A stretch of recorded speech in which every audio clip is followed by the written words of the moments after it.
Karibu katika Elimu ya Wote, mahali ambapo simulizi za kweli na mafunzo ya maisha hukutana. Je, umewahi kujiuliza kwa nini baadhi ya watu wanapata utajiri wa ghafla na kupotea ghafla?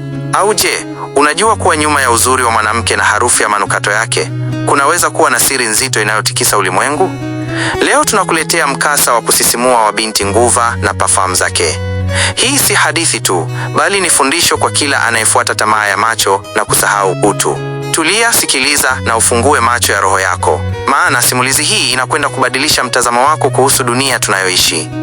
Kabla hatujaendelea kuona nini kilimfika Juma baada ya kuingia kwenye mtego huu wa utajiri, chukua sekunde moja kuminya alama ya subscribe na uwasishe kengele ya taarifa. Hapa Elimu ya Wote tunahakikisha kila simulizi unayoisikia inakuacha ukiwa na maarifa mapya. Endelea kuwa nasi mpaka mwisho wa mkasa huu. Bahari ya maji ya Kitoa ilikuwa tulivu, lakini chini ya vilindi vyake kulikuwa na ufalme wa ajabu. Malkia Nguva, akiwa amepambwa kwa taji la matumbawe na mavazi ya lulu, alimuita binti yake pekee, Jannat. Jannat alikuwa kiumbe wa ajabu, nusu mtu na nusu samaki, lakini alikuwa na uwezo wa kujigeuza kuwa mwanamke mrembo kuliko wote duniani. "Mwanangu Jannat," Malkia alisema kwa sauti iliyovuma kama mawimbi, "enda duniani. Wafundishe wanadamu wenye tamaa kuwa kile wanachokipigania kina gharama yake. Fungua duka liitwalo Njia Parfum. Kila tone la manukato hayo litakalowagusa litakuwa ni mwanzo wa laana yao. Kadiri wanavyonukia vizuri, ndivyo roho zao zitakavyooza." Jannat alitii. Kwa ishara ya mkono, alijikuta ufukweni, akitembea juu ya mchanga huku akiwa amevaa gauni jeupe lililopepea kama mawingu. Uzuri wake ulikuwa wa kimbinguni, lakini moyo wake ulikuwa na kazi moja tu: uharibifu. Siku zilikwenda na Jannat akawa malkia wa biashara mjini. Duka lake la Njia Parfum lilikuwa kivutio kikubwa. Watu walitoka mbali kuja kununua manukato hayo yaliyokuwa na harufu ya ajabu, harufu iliyokufanya uhisi uko peponi. Lakini hawakujua kuwa kila walipopulizia, maisha yao ya kweli yalianza kubomoka. Biashara zilikufa, ndoa zilivunjika na mikosi iliwaandama. Akiwa katika harakati zake, Jannat alimwona kijana mmoja, Juma. Juma alikuwa maskini wa kutupwa, akivaa nguo zilizochanika na kuomba msaada ili apate chakula cha mama yake mgonjwa. Jannat alitabasamu. Huyu ndiye alikuwa chambo kamili. Alishuka kwenye gari lake la kifahari na kumpa Juma rundo la pesa. Juma alitetemeka. "Dada, mbona pesa hizi ni nyingi? Mimi ni maskini tu," Kinyota alisema kwa sauti ya unyonge. Jannat alimgusa begani na kumnong'oneza, "Usijali Juma, Mungu wako amekuona leo." Juma alikimbia nyumbani kwa furaha. Alimnunulia mama yake dawa na chakula, na kwa mara ya kwanza nyumba yao duni ilipata mwanga. Walishukuru na kumwombea Jannat baraka. Lakini huko kwenye jumba lake, Jannat alikuwa akizisikia baraka hizo na kucheka kwa dharau. Alimuita mama yake, Malkia Nguva, kupitia kioo cha uchawi. "Binti yangu," Malkia alimshauri, "mfanye Juma akupende. Pesa zisitoshe, mpe parfum yangu ya siri. Imani yake ndiyo itatupa nguvu ya kumpeleka shimoni." Jannat alimwalika Juma kwenye mgahawa wa kifahari zaidi mjini. Juma alihisi kama yuko ndotoni. Aliingia ndani akiwa amepuliziwa parfum ya kipekee aliyopewa na Jannat. Kila mtu alimgeukia, harufu yake ilikuwa inachanganya akili. "Juma, nataka uwe wangu," Jannat alisema huku akimshika mkono. "Kuanzia leo utamiliki maduka, utakuwa na pesa na kila mwanadamu atakuinamia. Lakini lazima uniambie sawa." Kinyota Juma, kwa tamaa ya maisha mazuri, alikubali bila kusita. Mabadiliko yalikuwa ya ghafla. Juma akawa tajiri mkubwa. Alisahau unyonge wake, na mbaya zaidi, alimsahau mpenzi wake wa dhati, Zuhura. Zuhura alikuwa binti maskini aliyekuwa na Juma tangu mwanzo. Siku Zuhura alipomfuata Juma kumuuliza hali yake, Juma alimwangalia kwa chuki. "Wewe ni nani? Usinichafue na uchafu wako." Juma alimfukuza Zuhura mbele ya watu. Zuhura alilia machozi ya damu. "Juma, Mungu atakulipiza. Leo unanikataa kwa sababu ya huyu mwanamke na pesa zake." Juma hakusikia. Alikuwa tayari ameshatekwa na harufu ya parfum za Jannat.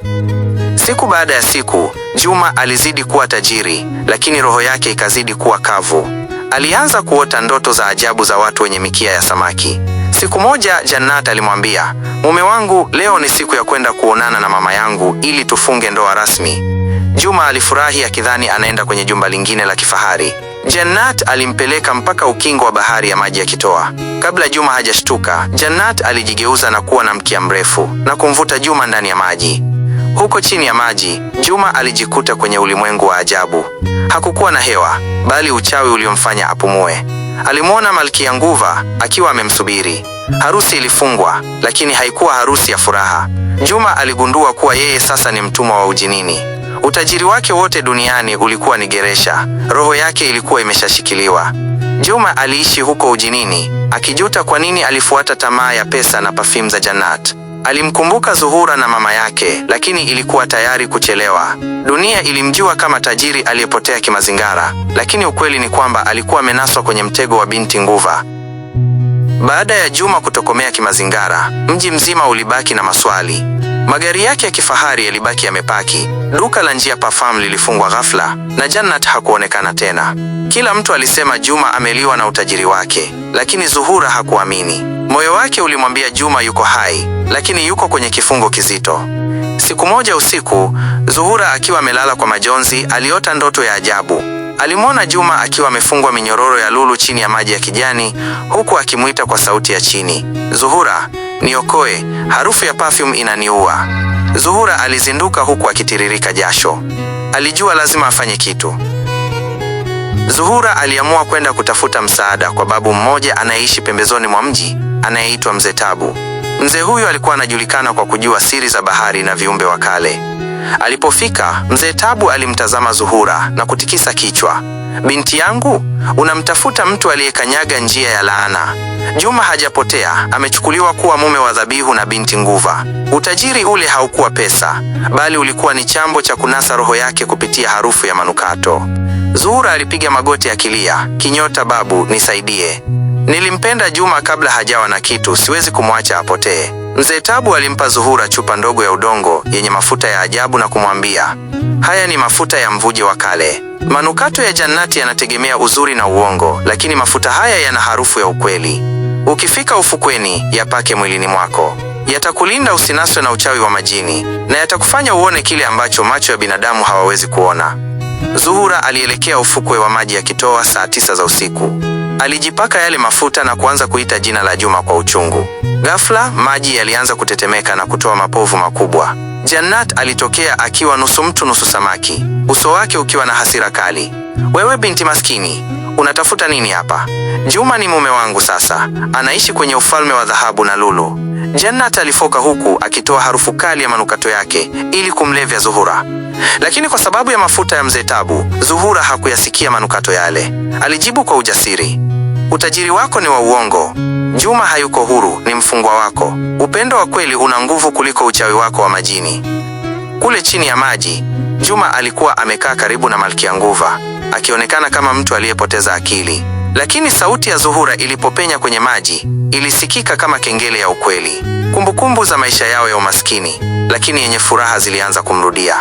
Aliona picha ya mama yake akilia na picha ya Zuhura akimfariji. Taratibu ile ganzi ya manukato ya Jannat ilianza kumtoka. Juma alisimama na kusema, "Kinyota, mimi si mali yenu. Narudi kwa watu wangu." Malkia Nguva alikasirika na kuanza kutengeneza mawimbi makubwa ili kummeza Zuhura ufukweni. Lakini Zuhura hakukimbia. Alichukua chupa ya udongo na kuimwaga yote baharini. Mafuta yale yalipoingia kwenye maji yalianza kuunguza nguvu za Jannat. Kwa nguvu ya ajabu, Juma alitupwa nje ya maji na wimbi kubwa mpaka mchangani, pembeni ya Zuhura. Jannat na ufalme wake walitoweka ndani ya kilindi cha bahari huku akitoa sauti ya kutisha ya kushindwa. Juma alizinduka, akiwa hana tena nguo za kifahari wala harufu ya perfume. Alikuwa yule yule Juma maskini wa zamani. Alimwangalia Zuhura na kulia kwa uchungu. "Zuhura, nisamehe. Tamaa ilinifanya niwe kipofu. Nilidharau upendo wako kwa sababu ya vitu vya kupita." Zuhura alimkumbatia na kumwambia, "Pesa huisha, lakini utu na upendo wa dhati hubaki milele." Juma alirudi nyumbani na kuendelea kuishi maisha ya kawaida na mama yake na Zuhura. Ingawa hakuwa na utajiri tena, alikuwa na amani ya moyo. Duka la Njia Parfum lilibaki kuwa gofu, likiwakumbusha watu wa mji ule kuwa sio kila kinachonukia vizuri kina heri, na usidharau walio nawe wakati huna kitu, kwani ndio watakao kuokoa wakati wa dhoruba.